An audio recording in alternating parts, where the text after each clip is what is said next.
Macmillan Audio presents The Stranger from the Sea by Winston Graham. Read for you by Oliver J. Hembrough.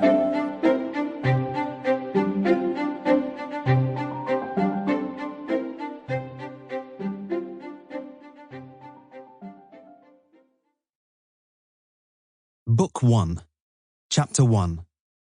1.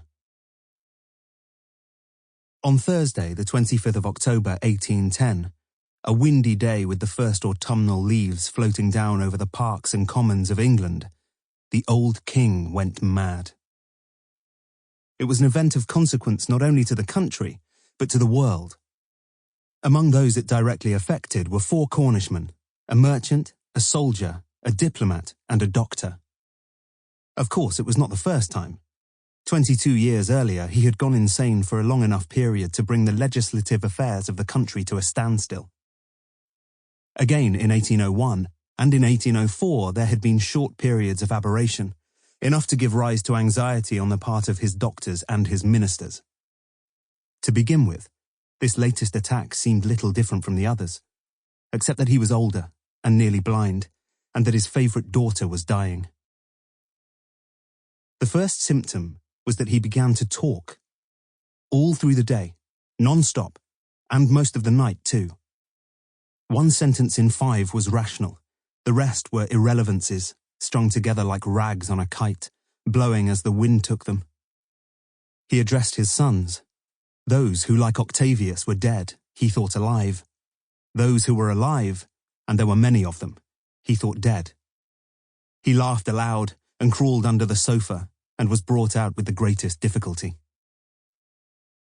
The Whigs tried unsuccessfully to hide their gratification.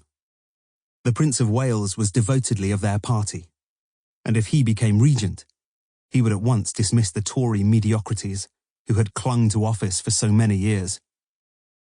The long sojourn in opposition was nearly over. Napoleon too was gratified, and made no greater attempt to hide his pleasure. The Whigs were the party of peace. Those who did not secretly admire him were at least convinced that it was futile to wage war on him. They agreed with him that he could never be beaten, and were anxious to come to terms. They would be his terms. 2. Almost exactly 4 weeks before the king's illness, 3 horsemen were picking their way down a stony ravine in the neighbourhood of Pampilhosa.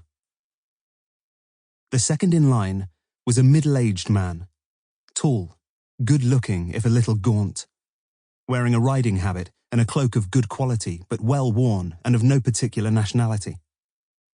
The 2 others were younger, small, wiry, ragged men in the uniform of the Portuguese army. There had been a road, a dusty track, since they set out in the early morning from Oporto, but lately it had deteriorated and become so overgrown that one only of the 2 soldiers could pick it out among the scrub oak, the cactus, the boulders, the rotted trees.